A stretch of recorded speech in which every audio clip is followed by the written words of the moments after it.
dari tanahku ini yang akan nanti jadi tanah-tanah yang akan kepada Allah SWT dan menjadi bahan api neraka Allah Subhanahu wa taala. Aku tidak mau wahai Jibril, tolong jangan kau ambil. Maka begitu nangisnya akhirnya membuat malaikat Jibril salam ini tidak tega untuk mengambil tanah. Maka balik kepada Allah Subhanahu wa taala, ya Allah, aku tidak tega dengan bumi, bahwasanya bumi ini belum siap tanahnya untuk menjadi manusia. Maka Allah Subhanahu wa taala mengatakan dua kali, "Ya udah, kalau begitu perintahkan malaikat bikin alaihi salam untuk mengambil tanah." Maka sama ketika turun ke bumi, bumi menangis, meminta supaya tidak diambil tanahnya untuk jadikan manusia. Maka naik lagi, maka Allah perintahkan yang ketiga kali malaikat Israfil alaihi salam. Pun sama, tidak tega juga. Padahal dikatakan malaikat Israfil alaihi salam ini begitu besarnya, begitu ngerinya Israfil ini, trompetnya aja ini, Masya Allah, kalah dengan bumi. Maka yang keempat kali akhirnya Allah SWT utus malaikat Israel alaihi salam. Maka ketika Israel salam turun, belum turun udah nangis, bumi ini udah ketakutan. Tapi akhirnya jangankan memandang, jangankan mendengar tangisan bumi, memandang aja enggak kepada bumi. Akhirnya bisa turun, mengambil tanah, itu 3 tanah. Karena dikatakan dalam kitab Qula Suratul Anbiya, fi Qisasil Anbiya, jadi Nabi Adam SAW ini diciptakan dari 3 fase, 3 tanah. Itu pertama tanah kering, turab, yang kedua tanah tinah, tanah yang dicampur dengan air. Yang ketiga adalah yaitu lumpur, tanah lumpur. Yang mana setiap fase ini Allah ciptakan selama 40 tahun. Jadi 3 fase ini Allah ciptakan Nabi Adam AS selama 120 tahun. Baru tercipta daripada Nabi Adam AS. Padahal Allah mampu dengan sekejap. Ya, Allah cukup mengatakan kun fayakun. Jadi Nabi Adam AS. Tapi Allah ini memberikan hikmah kepada manusia. Begitu mulianya Allah SWT menciptakan manusia. Maka singkat cerita, akhirnya dibawa tanah kepada Allah SWT, mengatakan, ya Allah, ini tanah yang aku ambil dari bumi. Aku tidak hiraukan bumi. Aku lebih taat pada perintahmu ya Allah. Maka Allah SWT mengatakan, wahai Israel, kamu ini memang sehingga maka kamu ini pantas, kamu ini menjadi malaikat pencabut nyawa. Maka ketika Allah SWT selesai menciptakan Nabi Allah Adam alaihissalam dari tanah, maka yang pertama kali ditiupkan itu untuk memasukkan ruh kepada badan Nabi Adam alaihissalam. Maka ruh ini mengatakan 3 kali kepada Allah SWT, ya Allah, apakah engkau akan masukkan aku ke dalam tubuh yang gelap ini? Maka 3 kali mengatakan tidak jawab. Maka akhirnya dikatakan oleh Sayyidina Ibnu Abbas dan Umar, ruh ini masuk ke dalam tubuh manusia itu kadang terpaksa, bukan karena sukarela. Karena kalau masuk ke dalam sukarela, maka nanti pun manusia akan mati pun mudah. Tapi karena terpaksa, maka nanti manusia ini mati kadang dicabut banyak dan terpaksa. Maka ketika ruh masuk ke setiap sendi tubuh Nabi Muhammad SAW, maka pertama kali yang dikerjakan oleh Nabiullah SAW adalah yaitu bersih.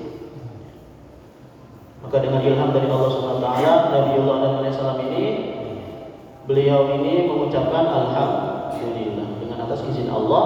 Maka Allah jawab seketika itu dengan ya rahmatuka wa rabbuka Adam. Akhirnya menjadi menjadi syariat orang Islam. Setiap ada saudaranya yang bersih, maka wajib kita untuk menjawabnya. Maka teman mulia, ketika Iblis laknatullahi alaihi mengetahui bahwasanya manusia ini diciptakan dari tanah, maka mendengar berita ini, Iblis turun ke bumi. Dia turun ke bumi, menginjak, mengelilingi seluruh tanah-tanah yang ada di bumi. Itu diinjak semuanya, dikelilingi seluruh tanah dari ujung ke ujung, dia kelilingi semua tanah. Dan dia berharap Iblis ini supaya nanti manusia diciptakan bisa meresapi daripada sifat-sifat iblis laknatullahi alaihi. Berharap supaya manusia-manusia yang diciptakan mewarisi daripada sifat akhlak buruknya iblis laknatullahi alaihi. Maka tadi ketika Nabiullah alaihi wasallam diciptakan ketika selesai bersih, maka dikatakan dalam kitab Nabi SAW ini melihat 4 kegelapan dan 4 cahaya. Sehingga Nabi SAW terheran-heran dan bertanya kepada 4 kegelapan. Mengatakan pertama, kamu ini siapa? Maka kegelapan pertama mengatakan, saya ini adalah amarah.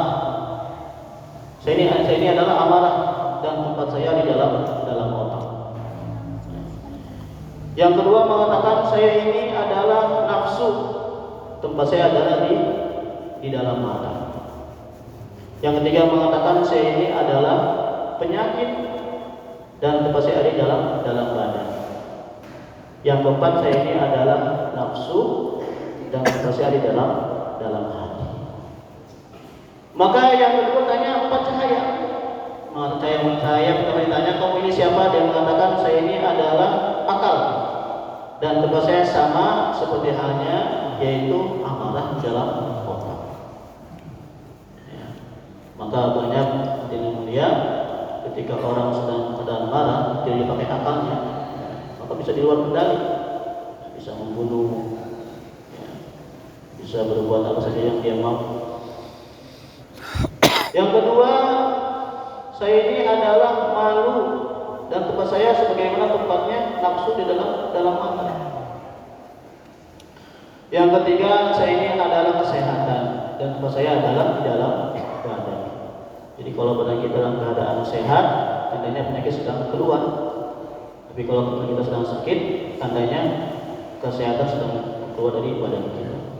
Yang keempat, saya ini adalah iman dan tempat saya adalah sebagaimana tempatnya nafsu di dalam hati-hati manusia.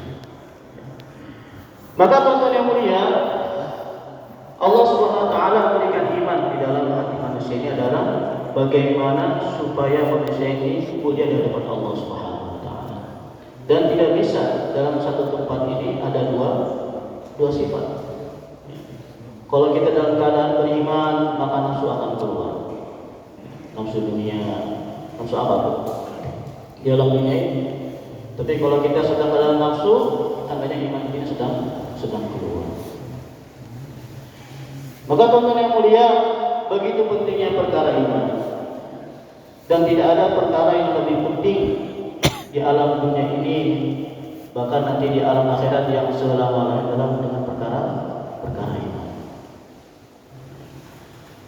Kita sering mendengar dalam bayan, dalam muzakarah, begitu pentingnya perkara iman, bahkan dalam sifat diulang-ulang pentingnya iman. Tapi sekarang pertanyaannya, sudahkah hari ini iman kita ini sama seperti yang Allah SWT sudah inginkan?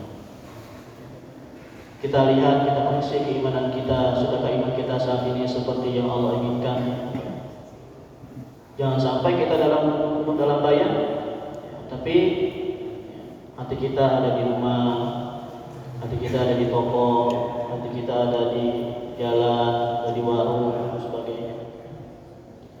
Karena apa? Setiap amal perlu daripada keimanan. Bukan hanya dalam sholat, bukan hanya dalam amal ibadah apa yang wajib, tapi setiap amal ibadah. Ya, ketika duduk dalam bayan, duduk dalam ta'lim, dalam jaulah 2,5 jam, itu bagaimana kita hadirkan keimanan kita. Kalau amal dibanding dengan keimanan, maka pasti akan timbul keyakinan dalam amal. Karena Masya Allah ya, alhamdulillah banyak orang-orang yang hari ini beramal, tapi Allah cabut kenikmatan dalam beramal. Tidak ada kenikmatan dalam beramal. Abang 4 bulan keluar, ini sekedar hanya menghabiskan masa 4 bulan. Tidak ada kesan dalam 4 bulan. Pulang masih begitu aja, banyak. Buat 2,5 jam, buat ta'lim, ya. dalam tahajudnya, sholat duhanya, zikir pagi petangnya, tidak ada kesalahan. Bahkan Allah cabut kenikmatan dalam amal ibadah. Ini tanda iman kita ini sedang cacat di hadapan Allah Subhanahu wa taala. Maka suatu ketika kita dalam kitab As-Sahihah, Ibrahim bin Adham Syekh bin Adham rahmatullah alaihi sedang berjalan di pasar Basra, yang mana Basra ini adalah kota terbesar kedua di Irak. Maka ketika melewati orang-orang sudah berkumpul, ketika melewati orang-orang itu, orang ini mengatakan, wahai Syekh, sesungguhnya kami ini sedang membahas ayat Allah yang berbunyi, ud'uni astajib lakum. Apabila kamu minta kepadaku, maka aku kabulkan permintaan kalian. Tetapi kami sudah banyak berdoa kepada Allah, tapi tidak Allah kabulkan doa-doa kami, wahai Syekh. Ada apa dengan kami ini? Ya. Maka ketika diperhatikan dengan mata kasyafnya Syekh bin Adham rahimahullah, beliau mengatakan, hati kalian sedang mati di hadapan Allah. Ya. Yang membuat doa kalian tidak Allah kabulkan karena hati kalian mati pada Allah Subhanahu wa taala. Bagaimana Allah kabulkan doa kalian? Maka ada 10 doa kalian apa yang membuat hati mati sehingga menyebabkan kalian tidak Allah kabulkan doanya. Yang pertama yaitu kalian mengaku mencintai Allah, beriman kepada Allah, mengenal Allah Subhanahu wa taala, tapi kalian tidak menunaikan hak-haknya Allah Subhanahu wa taala. Kita hari ini mengaku beriman kepada Allah, tapi pada banyak Pak, kita sampai umur kita yang udah 17 tahun, 20 tahun, 30 tahun, 40 tahun, kita ini lebih banyak menunaikan hak Allah atau hak nafsu kita. Yang kedua, kalian ini mengaku sering membaca Al-Quran, tapi kalian setiap membaca tidak mengamalkannya. Hanya seperti baca komik. Habis baca, tutup, selesai. Tidak ada amal dalam kehidupan kita sehari-hari. Bahkan apa yang kita selalu baca Quran, tapi akhlak kita berkaitan dengan Al-Quran.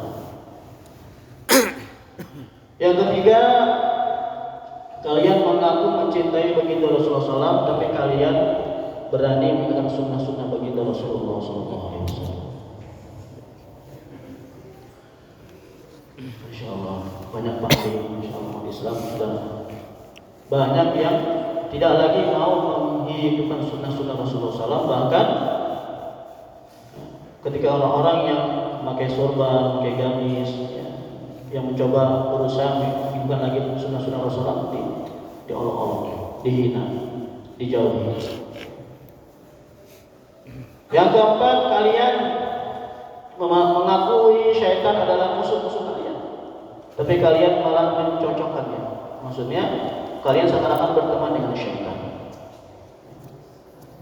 Yang kelima, kalian mengakui bahwasanya surga itu ada, tapi kalian tidak beramal untuk memasuki surga. Yang keenam, kalian mengakui neraka itu ada dan pasti ada, tapi kalian seakan-akan beramal mendekati ahli-ahli neraka.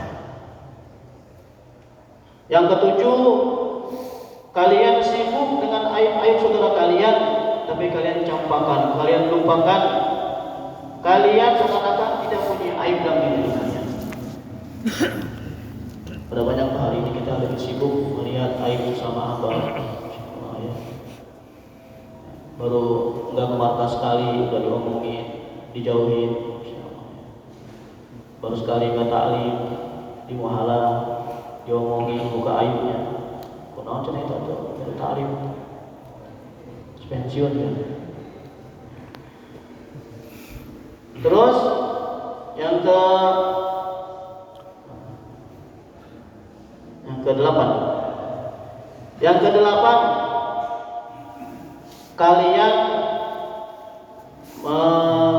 memakan nikmat-nikmat Allah SWT, tapi kalian tidak pandai mensyukuri nikmat Allah SWT.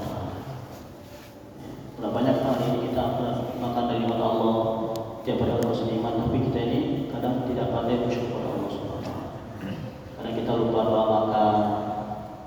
habis selesai makan, doa mau minum, kadang masih banyak juga yang berdiri.